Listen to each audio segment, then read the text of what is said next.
The day my father trusted the wrong person, nothing seemed unusual. There was no warning, no dramatic moment, no clear sign that everything we had built was about to disappear. At the time, it felt like a normal decision. Looking back now, it was the beginning of the end. Stories like this often appear on exposed stories media, where one choice quietly turns into a life-changing mistake. But when it happens to your own family, it doesn't feel like a story. It feels like watching your life collapse in slow motion. My father had always been careful. Not paranoid, not suspicious, just disciplined. He believed in hard work, clear agreements, and trust that had to be earned. That was how he built everything we had. Our house, our small family business, our stability. Nothing came easily, which is why what happened later made no sense at first. My name is Michael. I grew up watching my father build something from almost nothing. He started with a small repair shop. Long hours, minimal profit, constant pressure. But over time, it grew. Slowly, steadily. By the year 2015, the business was stable enough that we weren't worried about money anymore. Not rich, but secure. And security changes how a family lives. Less stress, more planning, more belief that the future will hold. That was the life we had. Until one person entered it. His name was Victor. My father met him through a supplier. At first, he was just another contact. Polite, professional, someone who seemed to understand business well. But over time, Victor became more involved. He visited the shop often, talked with my father for hours, gave advice about expanding operations. At first, I didn't think much of it. People come and go in business. But Victor didn't leave. He stayed. He built trust. Slowly, carefully. That's how it always happens. Not quickly. Not obviously. Victor never pushed too hard. That was the first sign we missed. He suggested ideas. Small ones at first. Improving supply chains. Reducing costs. Finding better vendors. And he was right. That's what made him dangerous. Because once someone is right a few times, you stop questioning them. My father started relying on him. Not completely, but enough. Enough to ask his opinion before making decisions. Enough to trust his judgment. That trust grew over time. And so did Victor's influence. About 2 years later, Victor introduced a new opportunity. A larger contract. Something that could double the business. Maybe more. It sounded promising. Too promising. But not impossible. That's what made it believable. Victor explained everything in detail. Costs, returns, timeline. It all made sense. On paper. That's the part people don't understand about mistakes like this. They don't look like mistakes. They look like opportunities. My father hesitated. That's important. He didn't jump in blindly. He asked questions. He reviewed numbers. He even delayed the decision. But Victor was patient. He didn't pressure him. He waited. Then he presented more information, more proof, more reassurance. And eventually my father said yes. That decision changed everything. At first, nothing seemed wrong. The deal moved forward. Money was invested. Operations expanded. For a few months, everything looked successful. Progress reports were positive. Updates sounded promising. Victor remained confident. My father believed he made the right choice. So did I. That's what makes the fall harder. Because before everything collapses, everything feels like it's working. The first sign of trouble was small. A delayed payment. Victor said it was normal. Administrative issue. Nothing serious. My father accepted that. Because trust was already established. Then another delay happened. And another. Each time, there was an explanation. Each time, it sounded reasonable, but something started to feel off. Not clearly, not enough to accuse, just enough to notice. I remember one evening, my father was sitting at the kitchen table, looking at documents longer than usual. Not stressed, just focused. I asked if everything was okay. He said yes, too quickly. That was the first moment I felt something shift, because my father didn't rush answers. A week later, I heard him on the phone. His voice was different, tighter, controlled. He was talking to Victor, asking questions, more direct than before. That was new, because until then, their conversations had always sounded relaxed. That change mattered, because it meant doubt had entered. Once doubt enters, everything changes. My father started reviewing everything again, from the beginning. Numbers, contracts, transactions. And that's when the pattern appeared. Small inconsistencies.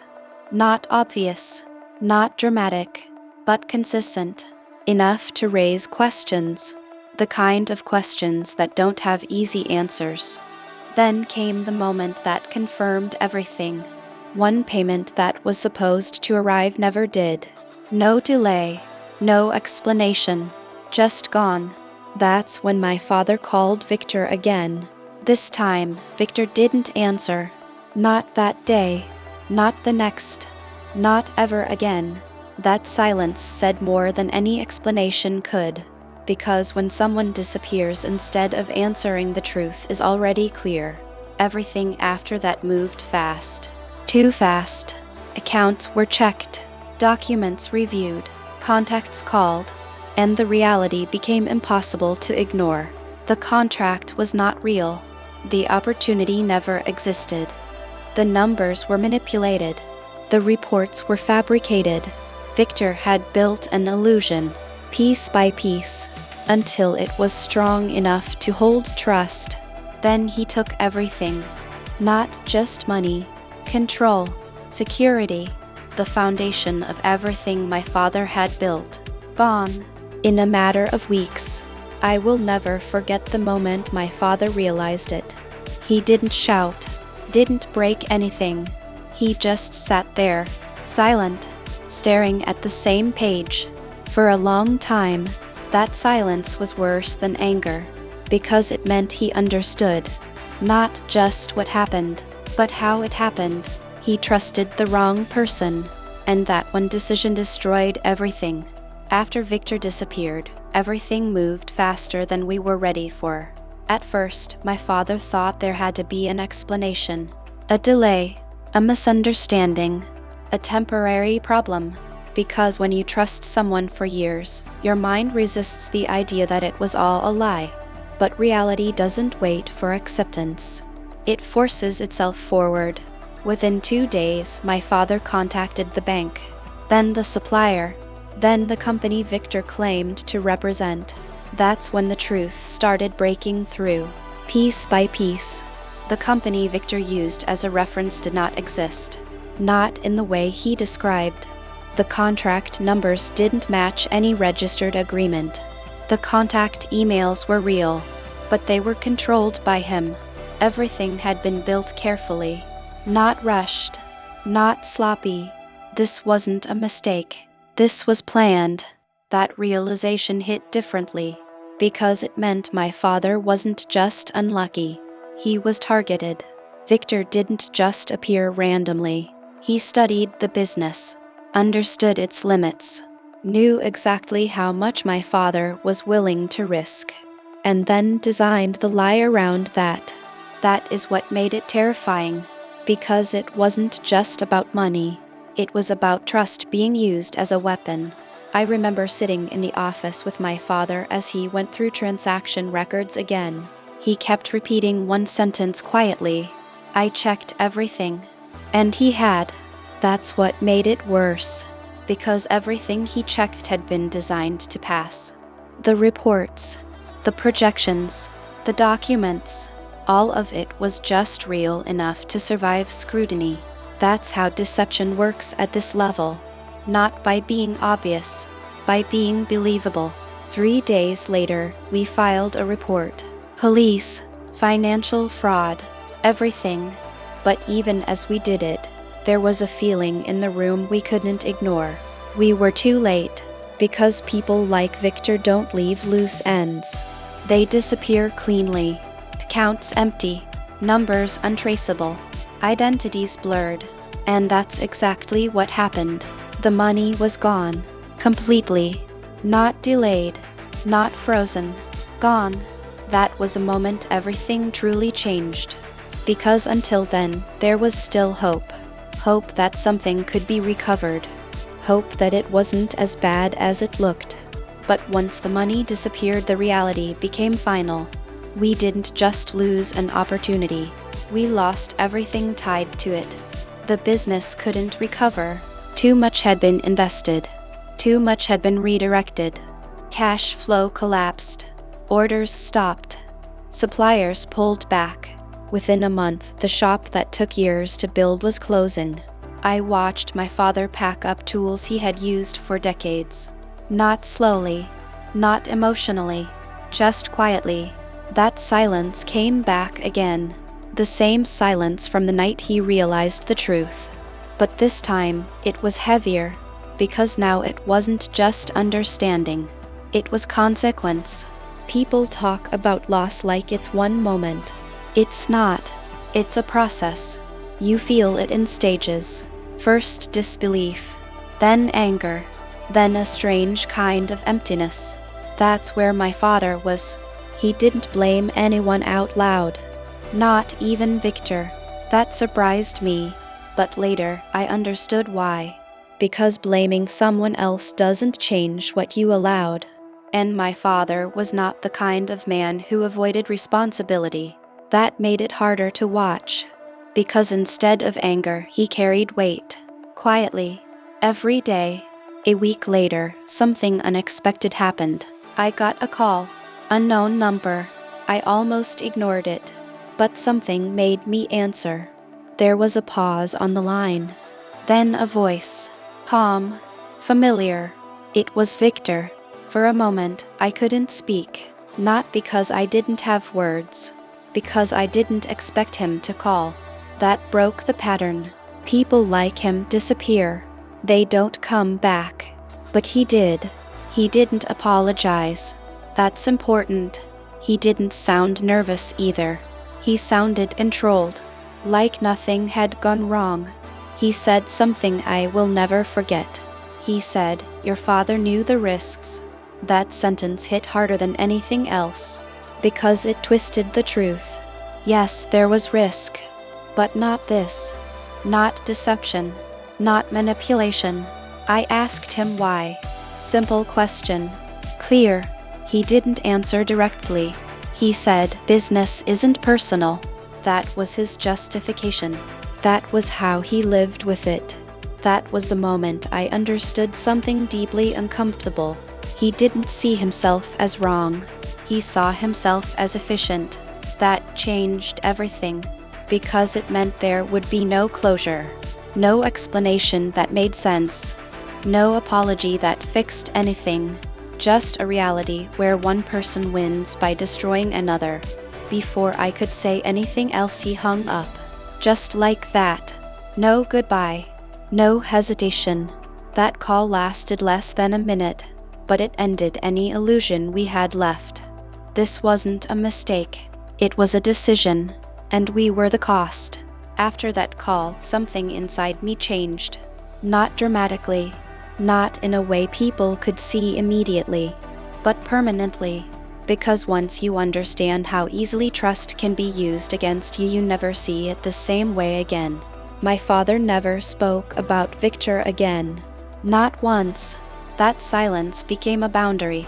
Like mentioning him would give the situation more weight than it deserved. But I could see the impact. Every decision became slower, more careful, more guarded. The man who once trusted his instincts now questioned everything. That's what loss like this does. It doesn't just take what you built. It changes how you build anything again. We had to start over. Not from zero, from less than zero. Because starting over means carrying the memory of failure with you, and that weight affects every step. We moved into a smaller place, sold what we didn't need, adjusted everything. Life became simpler, but also harder. Not financially alone, emotionally, because every normal moment reminded us of what used to exist. Time passed, slowly. Months turned into a year, then more. Things stabilized. Not the same, but stable. That's how recovery works. Not by returning to what was, but by learning to live with what remains.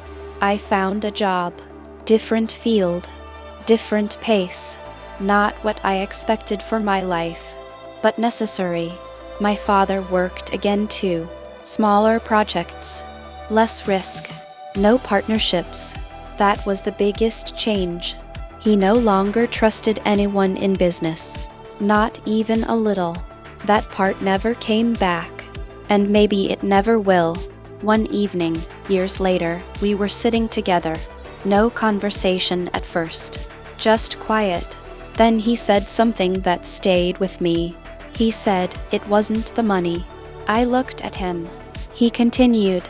It was believing I could see who someone really was. That sentence explained everything. Because what he lost wasn't just financial. It was certainty. The belief that experience protects you. That wisdom prevents mistakes. That trust, once earned, means something. All of that was broken.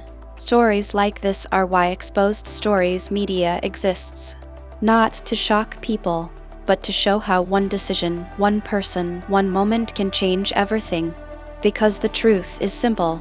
The most dangerous mistakes don't look like mistakes. They look like opportunities. They feel right. They make sense. Until they don't. If there is one lesson in this story, it is this. Trust is not proven when things are easy. It is tested when something feels almost perfect. That is when you need to slow down, ask more questions, and never assume that confidence equals honesty. Because sometimes the person you trust the most in a moment is the one who understands exactly how to use that trust against you. If this story made you think, if it felt real to you, subscribe to Exposed Stories Media. Because behind every calm story there is often a truth no one expected. And sometimes that truth changes everything.